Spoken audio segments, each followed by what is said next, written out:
Well, that's it. I'm done. I'm officially all caught up with A Song of Ice and Fire. All I have to do now is wait for the next book to come out.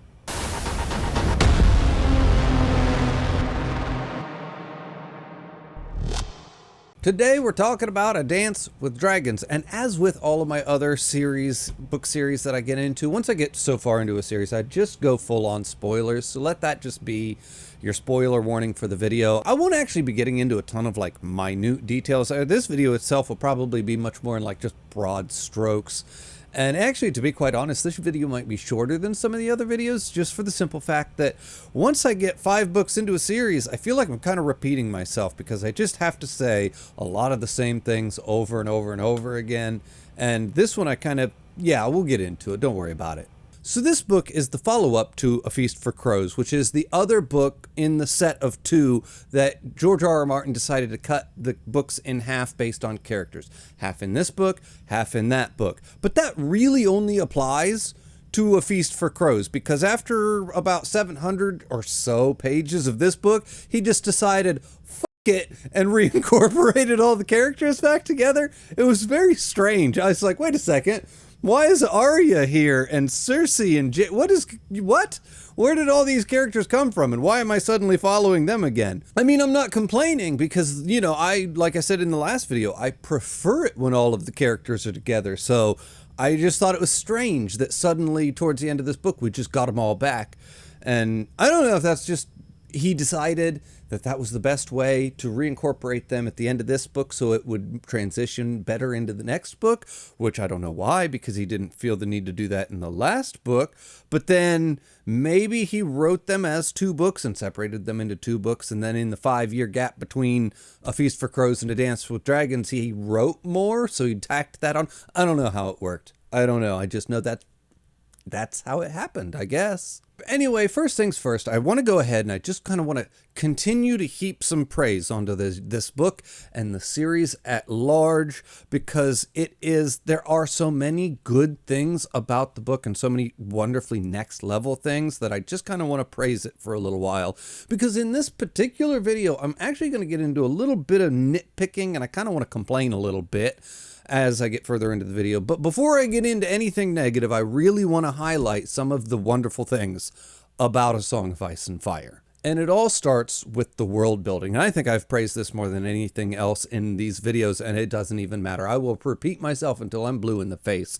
The world building in this series is fucking amazing. It is phenomenal. It is some of the best world building I've ever seen in a series, period, hands down, full stop. And then in this particular book, I think that was really taken to the next level, at least for me, in Bran's chapters, just because he had some of the coolest things happening, and we're getting some payoffs to some of the stuff that's happened or been teased earlier in the series. We are seeing the children of the forest for the first time. We are seeing this old man literally taken over by tree roots and moss and just the green seer or the 3-eyed raven or whatever you want to call him. And then Bran's going to be trained in that.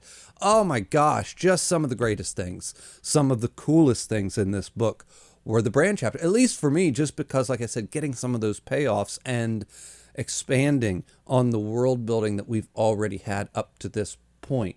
At least the most expanding. The other people, Danny and John and all the others, we got some expansions of the world building. Everybody continues to expand is what I'm saying, but not in the way and on the level as Bran, or at least for me, because that just excited me the most. And then also, it just cannot be overstated just how engaging and engrossing the world that he has built for us here is, and just how tangible and realistic the actual world he's created feels. Just how big and vast and all-encompassing. It feels like a big world. It feels like it has so much depth and history and just so much to it on a level that most other authors can't even dream of. And then there's the drama, the actual story that's being told to you, or individual stories, and the tension and the surprise and everything that is built into that. Speaking of surprise, there he has an ability to take you by surprise. When events happen, you're like, it catches you off guard. Jon being stabbed caught me off guard. I wasn't quite ready for it when it happened, and I knew it was going to happen. I've seen the show, you know what I mean? It was just, but he's got this way of building and developing and building to an event, and it's just so stupendously done in some parts of the book. Well, I mean, in most parts of the book. When he chooses to do it, he does it. And going back to that Jon thing real fast, it hurts when you lose a character that pivotal and that crucial and that, I don't know, what he's one of my favorite characters. I've said it this whole time. It's just Jon's one of my guys. And to lose him was just so hard. And we know he's not gone.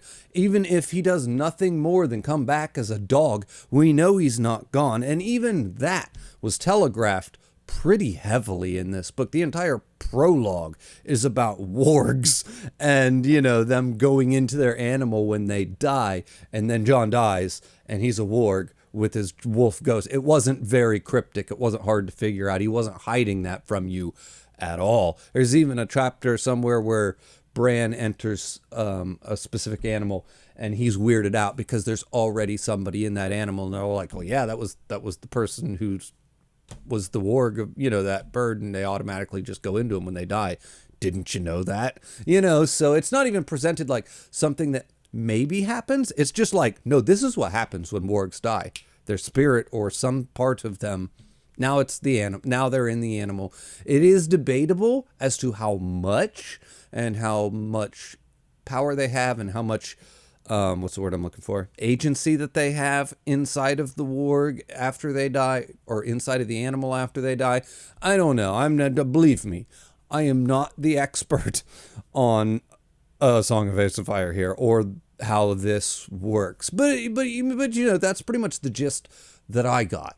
But anyway, all of the big reveals and the big events and his ability to just keep you on your toes at all times while you're reading these books continues to be excellent. Also, I would be completely remiss if I did not mention the character work in general and just how good the character work is, and just the characters in general just feel so realistic and fleshed out and absolutely wonderful, excellent work there. Also, the writing that he does is just also great. People can and do just grab, it feels like, quotes at random from these books and can just print them off or say them to you at random, and they just sound so well developed and put together. And it's just, you could just grab quote after quote from this simply because it is so well written. Okay, with that out of the way, I know what you're thinking. Well, if the characters and the tension and the storytelling are literally next level, and the world building is essentially some of the best that I've ever seen, period, what in the world could you possibly nitpick about? What could this complaint be that is coming in the video? And to that I say, the momentum.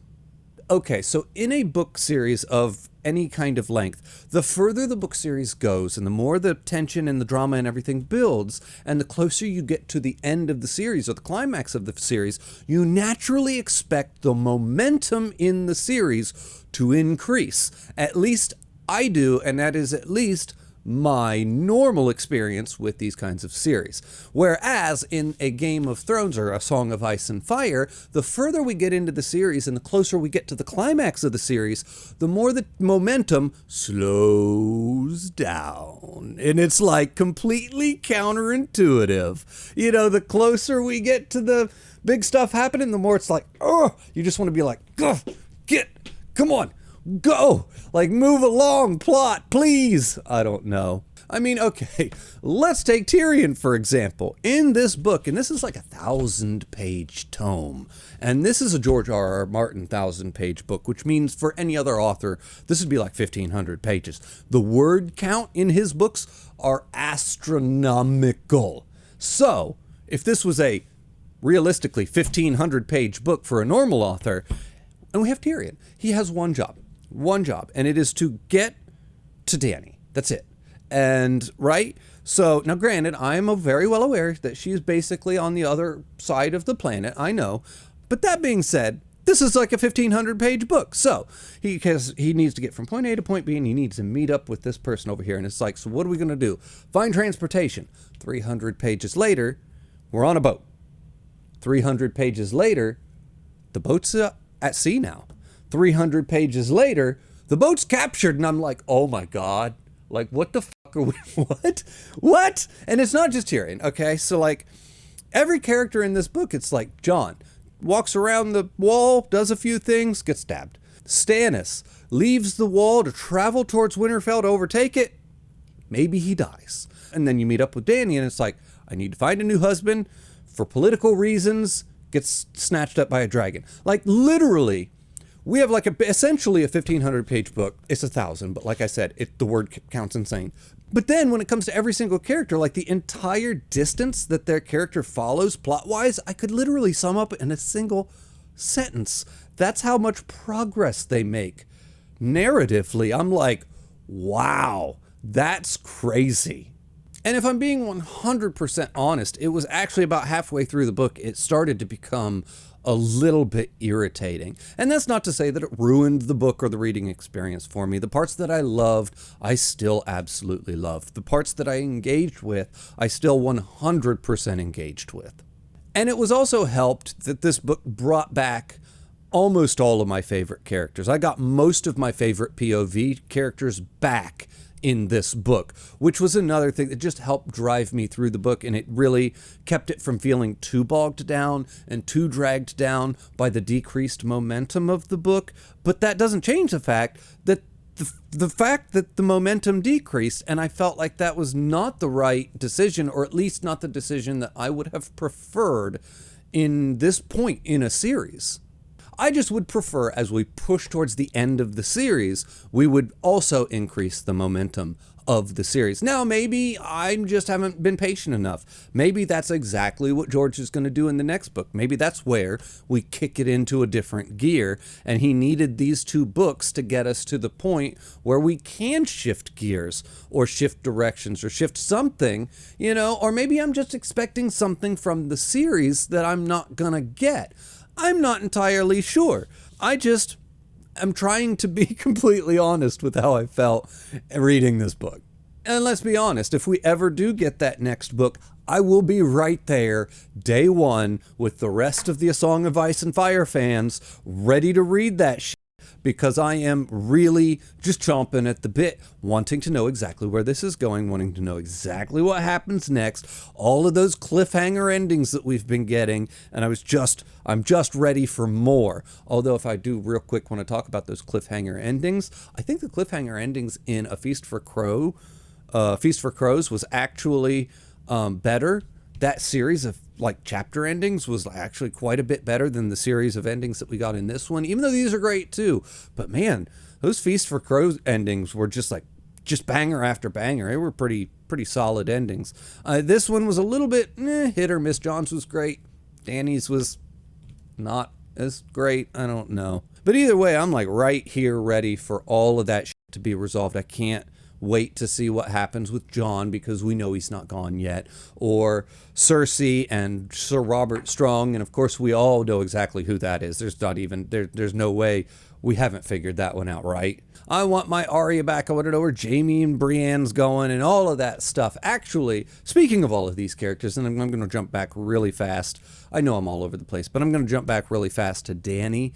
And if I'm being quite honest, probably the ending that I cared the least about was Dany's, and it just wasn't super engaging or interesting for me. And as a matter of fact, her story in general has not been very high on my list of most engaging, most affecting, most, I don't know, I had a list in one of my older videos of POV characters that you're most interested in when they come up, and she was moved down to the middle. And I think the more I read her story, the less interested I am in it. She's not at the top of the pile for me as interesting characters. Maybe it's not her interesting characters. It's what's happening in her storyline that is uninteresting to me, or at least lesser than other characters. I don't know. not my favorite part of the books, believe it or not. And it's wild to say because she's the one with the dragons, and less engaging than somebody without dragons. How do you do that, George? So anyway, this was really good, and the parts that were great were really great. And I won't even say that the book was inconsistent, because it really wasn't. It was just, there was that decrease in the momentum of the story that just really kind of held it back from being as great as I thought it could be, and as great as I really wanted it to be. But it still just continues to be a really, really, really good book. And I'm gonna have to probably just keep it at the exact same level that I kept A Feast for Crows, and that's going to be at a number or at an 8. And that's really, I think the characters were better in this one. I was more interested in the characters. I was more invested in the characters because they were my favorite POV characters, other than Arya, who was in the last book. But the majority of my favorite characters just happened to be in this one versus the last one. But the endings in the last one were better than this one, and this one was brought down by all of the things that I have mentioned in this review. So at the end of the day, it's going to end up at the same level as the last one. I'm going to leave it sit right at an 8. As always, everybody, the link for my Patreon's in the description below. The link for my Discord's in the description below. Thank you for watching, and I'll see you next time.